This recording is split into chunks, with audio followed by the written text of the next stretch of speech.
And welcome to Just a Bit Outside, presented by WaFd Bank. Join a best bank at wafedbank.com. I'm Aaron Levine. Former Husky star Kelsey Plum qualified for the Olympics, and she joins our Alyssa Charlston coming up. But as always, we start with our weekly roundtable.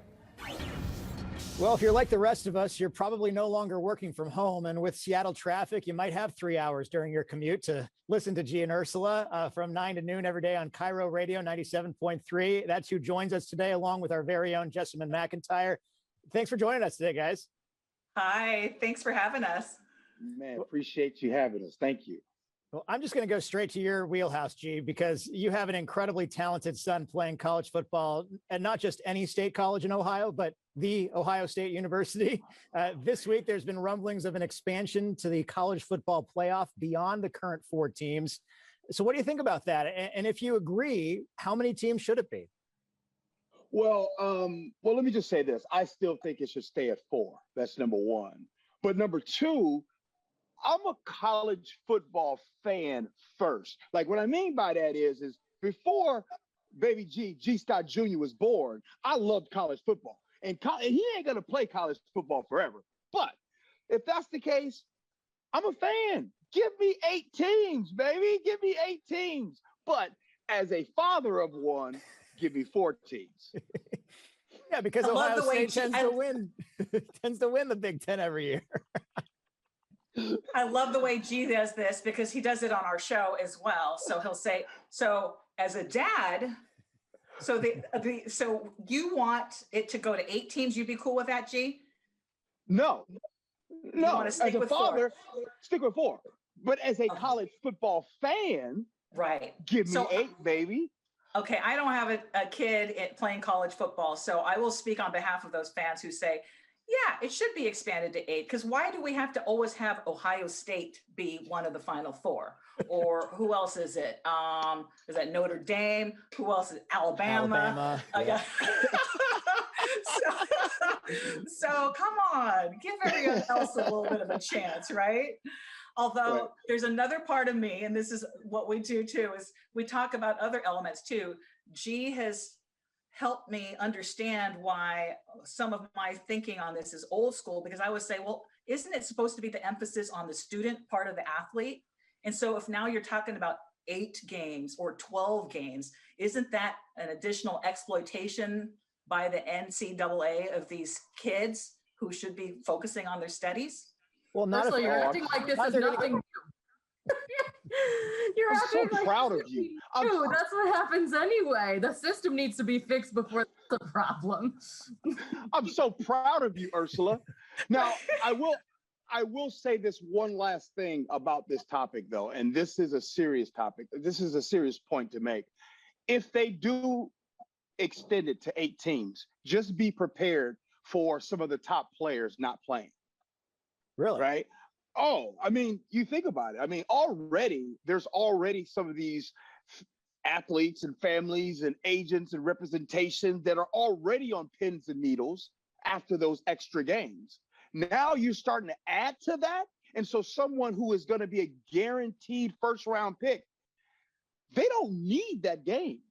That game, the trophy, the accolades, the t-shirts, that does not help them continue to make money. Because if you remember, these are amateurs and they don't make any money. So if they have a guaranteed route to a first round draft pick, some of these choices are going to be to, if you will, the new word we've heard, opt out.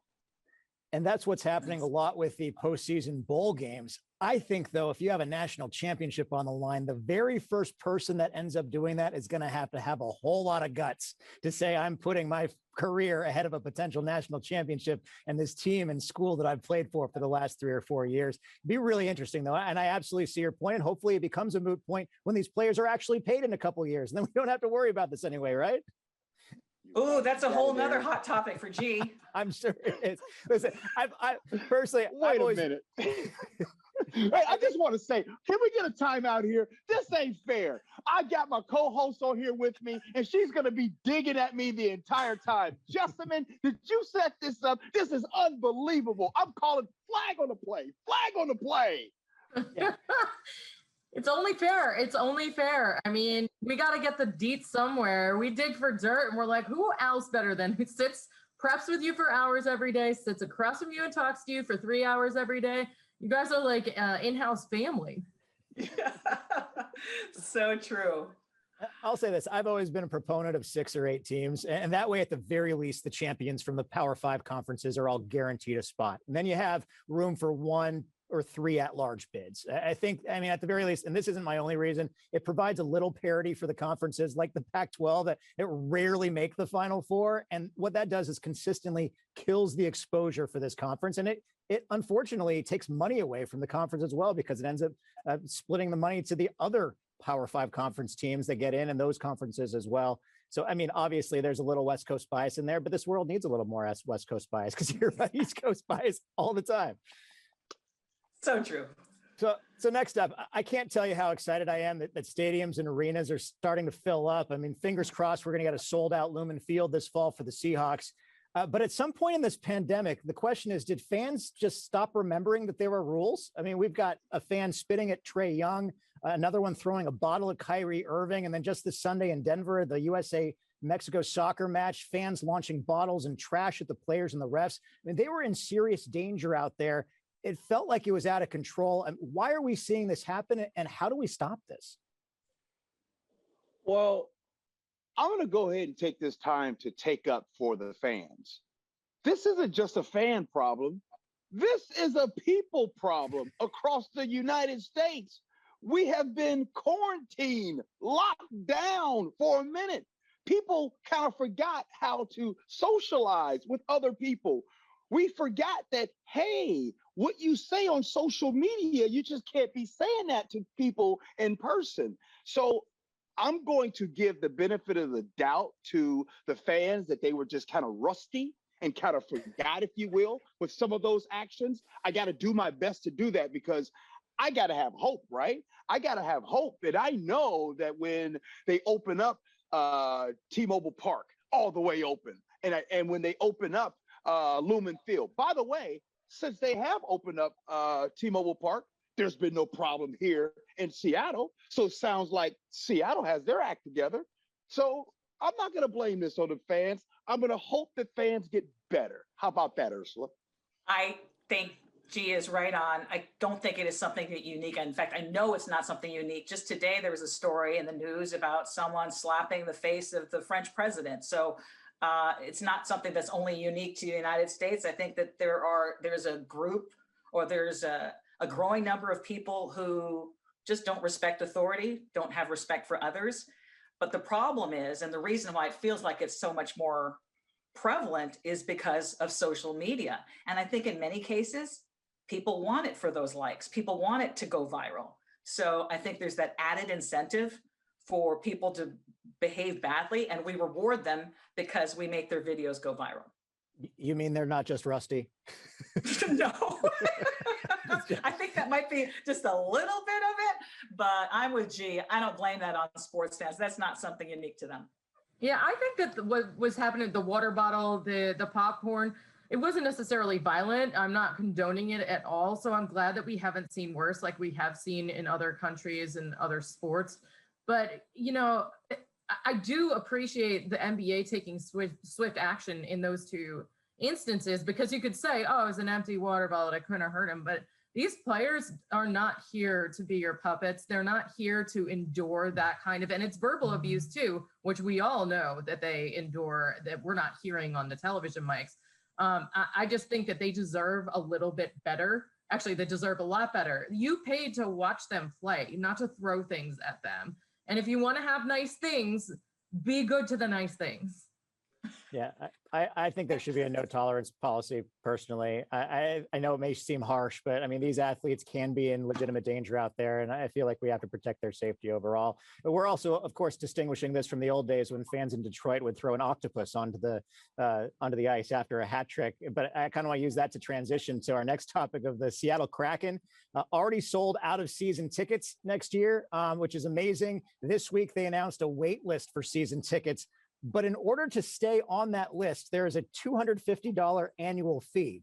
Now, not exactly what, if anything, I don't know what the $250 gets you, but in general, how do you feel about making fans pay to just hold their spot in line for who knows how long? Well, I have no problem with it, Aaron. And I think this will let it be known who's serious about getting these seats and who's not.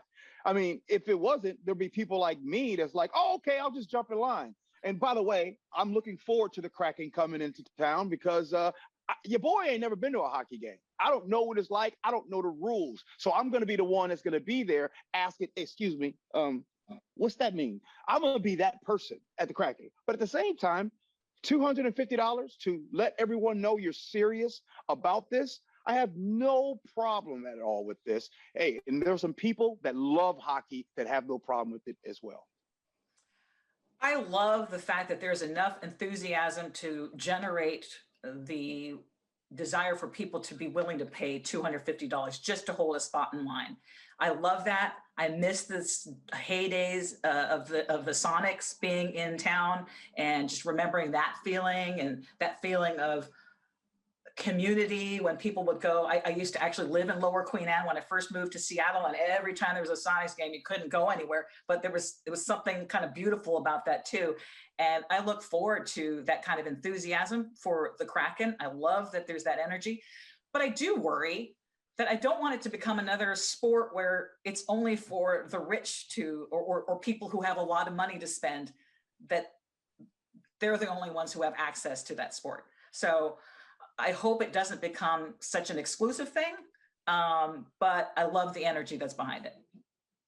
Yeah, you'd hope that the hockey crowd really wants to get into this community. They have been very positive in all the press conferences that I've listened to with the administrators, the ownership, and the ownership group, I should say.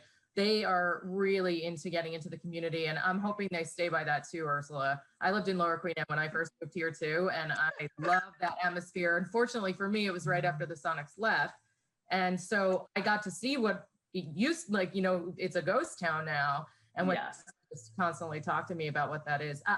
I could see this ownership group getting into schools, getting into youth hockey, and providing a lot of benefits for those, especially because they want to grow hockey in this area. So I could see it becoming, sure, the box seats might be exclusive to those with more money, but I think we'll see a lot of diversity in the crowd. Hey, awesome. Ursula. Hey, Ursula, you were mentioning the Sonics, and I mean, didn't something happen with you and you were driving down the street and didn't something happen with one of the Sonics players? Yeah, so the worst road rage that I've ever experienced was right by Seattle Center. And someone apparently didn't like whatever I was doing. I don't even know what I did, but jumped out of his fancy car, ran right up to the driver's side window. I stupidly rolled it down. He's yelling and screaming in my face. And I was just stunned. And then a moment later, in another fancy car, rolls down the tinted windows. And it was Sean Kemp. He said, "Are you cool? Are you okay?" Okay, I miss those days. But you can go see him at his dispensary. It's right around the corner from the new arena now. So I heard. Yeah, and it also makes me miss the days of Lower Queen Anne with Oscars, which was the bar that he used to own, and also Pesos, which is now closed. So hopefully they'll start beefing up that area again as the arena opens in a few months. Finally, how about DK Metcalf running a 10.37 second time in the 100 meters last month, keeping up with world-class sprinters in the process? Now he's going to be in the Major League Baseball All-Star Game festivities with a celebrity softball game. What's the next big headline for him? When is he going to do something big next? I will start this off because I'm going to say that he's going to make an appearance on Top Chef, because we know that he loves to cook. He's done a cooking show on social media before. He's made some wings. He made some other things. He really enjoys it. So why not get a little cross promotion for himself and go on Bravo TV and do his thing also? I think he would be amazing at that. And Aaron, you hit the nail for me. What I want to know about DK, G thinks I have a big crush on him because I always ask about him. But I want to know, like, what makes this guy tick? I remember that Stephen Hauschka loved ping pong. I loved hearing that ping pong story. What is it that DK loves to do in his off time? I love the idea of him doing a cooking show. I mean, that guy is a superstar, not just on the field, but for the average sports fan like myself. I'm interested. I'm buying in. I want to know more about DK. And I think that's so much of sports coverage today for me, I feel often is lacking, is getting those stories out about what's the behind the scenes, what made DK who he is right now, what's his mom like. I loved when I heard about Richard Sherman's mom, or what is it, what is the dynamic, so Russell Wilson's back now in the locker room and all's good, so we're told, but what's the real scoop, and how are they going to do those icebreaker games or whatever it is? I mean, that's my interest. First of all, DK is, I don't know how I can explain DK. DK is, I think we all agree, is just a megastar already. You see it. You can already see it developing into that. And I think that the best part about DK is what Ursula is saying, is the part how he loves his family, his mom, his dad. I was able to interview both his mom and his dad, sat down with him on the couch. Some of the most down-to-earth people in the world, his upbringing, coming from Mississippi. And just to see him, I mean, I foresee this man in the future, you name it, he's going to have his name on it. Dancing with the Stars, videos, movies. I already see it right now. My man is going, mark it right now. And within the next year or two, he's going to be in a movie. That's DK. I feel it. Okay, I'm just asking for a friend right now. Is DK single? That's for a completely different show, Ursula. I can't answer you there. But you did ask. You did ask about his mom, and I will say this: that she does continue to call him DeKalin Zacharias Metcalf. It is not just DK to her. Oh, I love that. See, I didn't know that. Those are the little details that stick with me. Like, what did you say his name is? DeKalin Zacharias Metcalf. I love that. Yeah. Yeah, he kind of reminds me of, go ahead. What was that, No, go Jessamine? ahead.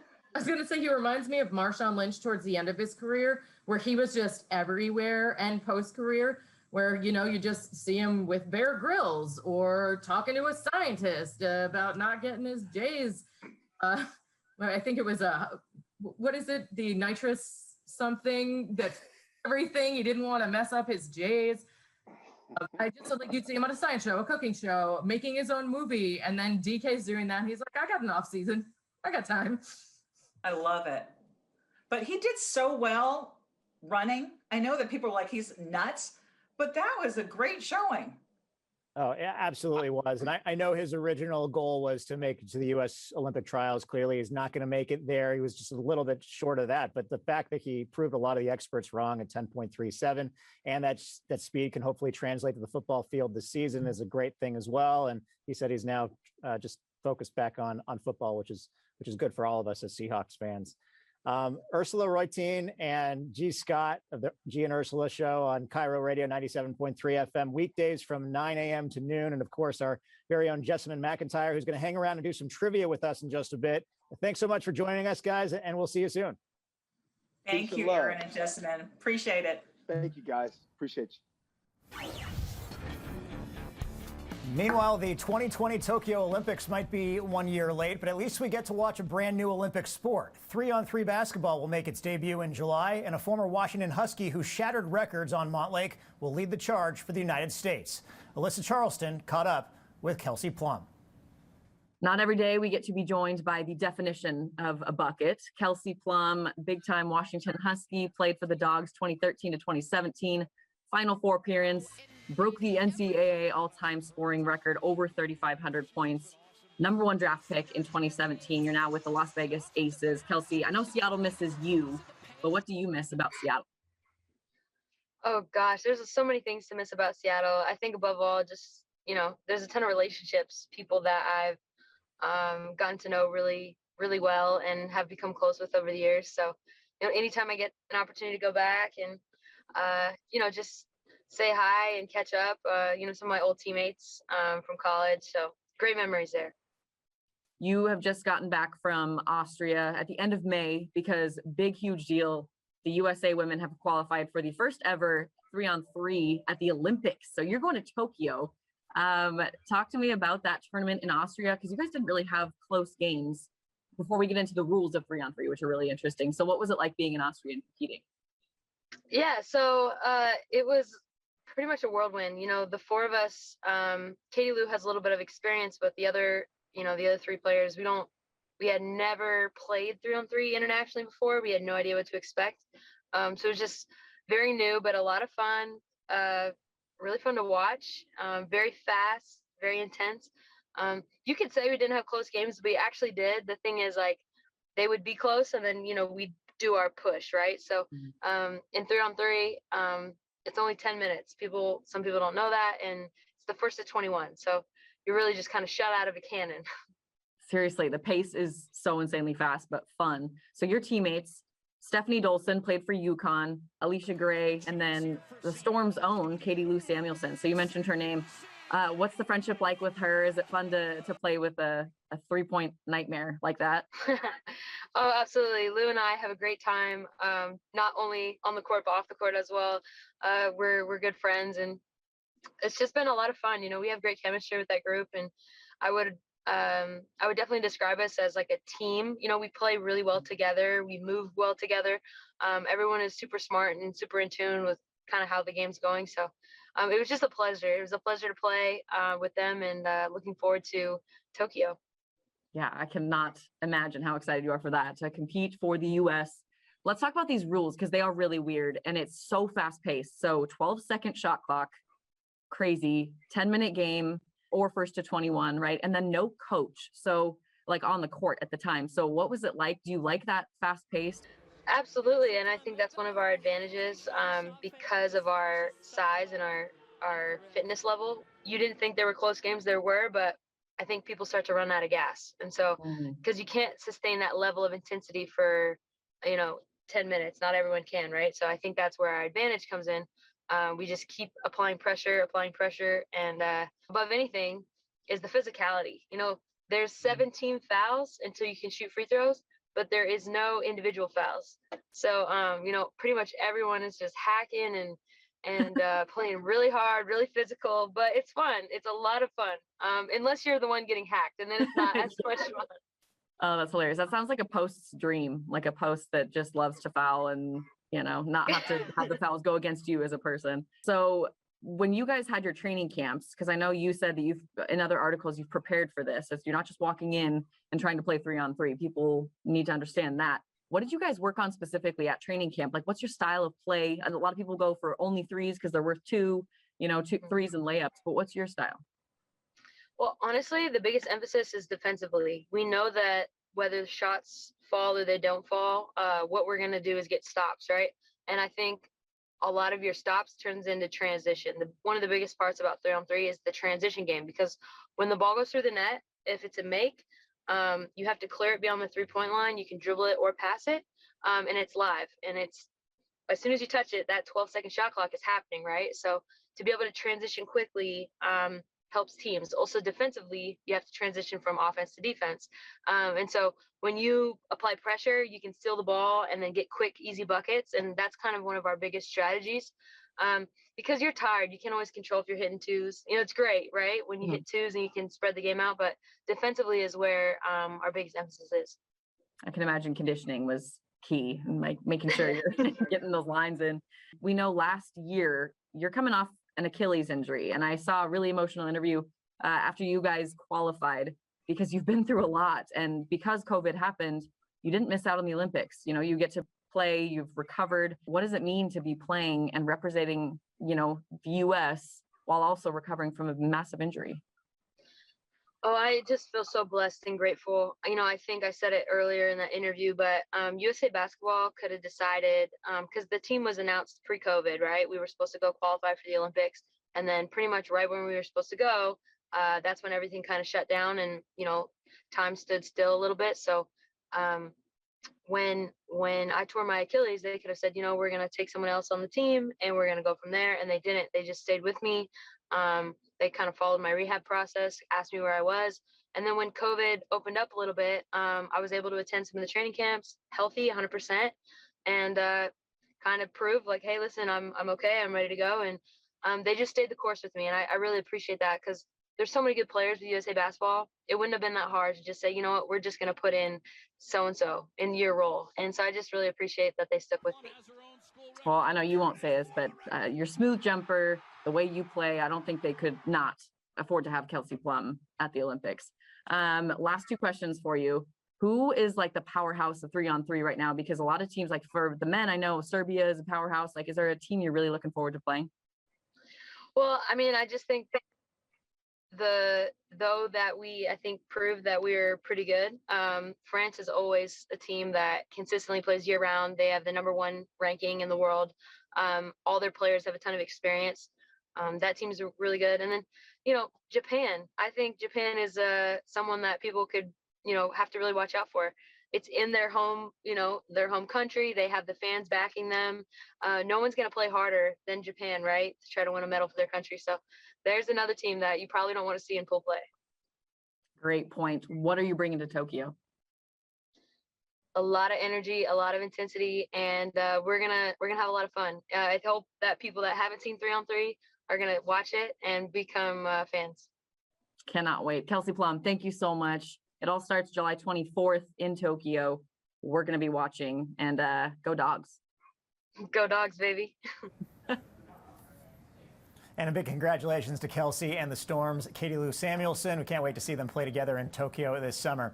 Okay, there's been a lot of smack talk before this one, a trivia showdown for the ages with KJR producer Kevin Shockey. Well, this must be the hardest working producer in sports radio, because it has taken, how long to get you on the show? Kevin Shockey from 950 Sports Radio, KJR. I have to tell you that my TV actually randomly just turned on. Would you like to guess what station it was on? Q13 FOX. That's absolutely correct. How about that? You get an extra bonus point. You're starting 1-0 on this because of that answer. Yes. Excellent. Hey, by the way, here's a funny story. About 2 months ago, you confirmed that you're going to be on the show, and then you canceled. So when I wrote you about it this time, you said yes. And then you wrote me about 5 minutes later and said, you're going to kill me.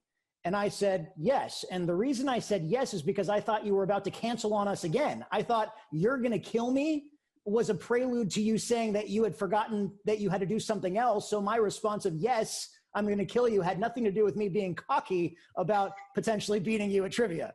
Well, I'm confident in both situations. It was a little touch and go. Got the old second needle in the arm today. So, I was nervous, but it's early enough that I've not been knocked on my butt yet. So I can lose to you fair and square in this trivia contest. I feel good about it. I feel bad, though, that you did not get a free hot dog with the second COVID shot. Either way, you're here. I feel like it's also Philadelphia against Seattle right now, because, Shockey, you are a huge Eagles fan, correct? I am Eagles, Sixers, Flyers, Phillies. If I was at my work, then I would have had some cool Philadelphia stuff in the background. But I'm home, and the wife isn't quite as excited about having sports gear all around the house, so you're seeing some different artwork in the back. Okay, well, all of Philly is depending on you today, and you have to beat me outright to win. But if you do, you will win a $100 gift card to Daniel's Broiler. These questions are provided by a guy that you're very familiar with, The Fish, Jeff Aaron's Fame Trivia USA. You can check him out at Fame Trivia USA on Facebook. Each of us is going to have a minute to answer as many questions as possible. You're going to go first. I'm going to switch headphones around, and I'm going to listen to a little bit of Kesha right now. So I'm going to turn that on. With the dollar sign in it? Yeah, Kesha with the dollar sign instead of an S. Yes. We're going to, here, you can probably hear it. Yeah. Nice. Okay, I'm going to take this off. Jessamine McIntyre is on the line. Good luck. Jess, take it away. Thanks. I'm going to start. You are on the clock officially now. How many ounces are in a cup? 8. MTV or ESPN, which was launched first? ESPN. Are frogs reptiles or amphibians? Amphibians. Who is the commissioner of the National Football League? Roger Goodell. What company sold products to Wile E. Coyote in his pursuit of the Roadrunner? Acme, a company that makes everything. What famous waterway opened in 1914 connecting the Atlantic and Pacific Oceans? Panama Canal. What children's game, and now popular in many bars, takes its name from the Swahili word for build? Jenga. 25% of all popcorn produced in the USA comes from this state. Which character from The Wizard of Oz was in search of a brain? The straw. You're allowed to answer. Terrible. Okay, all right, yeah. Okay, give Aaron a wave. You did extremely well though, so yeah. Oh, that's ridiculous. I can't believe I can come up with that quickly. That's the fun of trivia. I know. I watched a couple other ones that you guys had done, and I was like, these guys are idiots. So we'll see. I feel okay about it, but It's tougher when you're on the hot seat, right? Oh, for sure.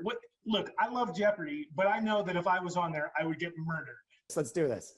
Okay, Aaron. Let's go. You are officially on the clock. How many ounces are in a cup? 8. MTV or ESPN? Which was launched first? MTV. Oh, ESPN. Nope. You already said. Yeah, already answered. Are frogs reptiles or amphibians? Amphibians. Who is the commissioner of the National Football League? Right now, Goodell. What company sold products to Wile E. Coyote in his pursuit Acme. of? What famous waterway opened in 1914 connected the Atlantic and Pacific Oceans? Panama Canal. What children's game, and now popular in many bars, takes its name for the Swahili word for build? Jenga. 25% of all popcorn produced in the USA comes from this state. Nebraska. Which character from The Wizard of Oz was in search of a brain? Oh my God. The Scarecrow. Which two colors get mixed together to make orange? Yellow and red. Okay, Aaron, you are victorious. You both did extremely well on this one, and I'm not even giving you the one that you corrected yourself on, but you are victorious once again. I had straw man in my head, and I couldn't come up with scarecrow. I did the same thing you did. Unbelievable. I know. Crazy. Well, listen, just for playing, we got a awesome, brand new Q13 FOX coffee mug for you because it would be terrible if it was used, correct? Oh, I love you. If it was used by someone special, obviously not you. Jessamine, maybe the outgoing Michelle Ludka. But if it was used by you, then no, I'll just take it. No, we miss Michelle. And I think she has a Q13 FOX coffee mug as well. Kevin Shockey, you can hear him chiming in on 950 Sports Radio KJR pretty much every day of the week, Monday through Friday, right? Sometimes Saturdays and Sundays. Love it. Thanks so much for joining us, and we'll see you soon. Rematch soon. Man, fingers crossed I can get lucky next time. Again, here are the answers. We got most of them. There are 8 ounces in a cup. ESPN launched before MTV. Frogs are amphibians. Roger Goodell is NFL commissioner, and Acme sold products to Wile E. Coyote. The Panama Canal opened in 1914. Jenga gets its name from the Swahili for build. 25% of popcorn produced in the U.S. comes from the state of Nebraska. Scarecrow was in search of a brain, and red and yellow mixed together to make orange. And if you want a shot at taking me down, I'm really not that scary. Just send me a note on Twitter at AaronQ13Fox. That's going to do it for us. For Alyssa Charlston and our entire production crew, I'm Aaron Levine. We will see you in a couple weeks.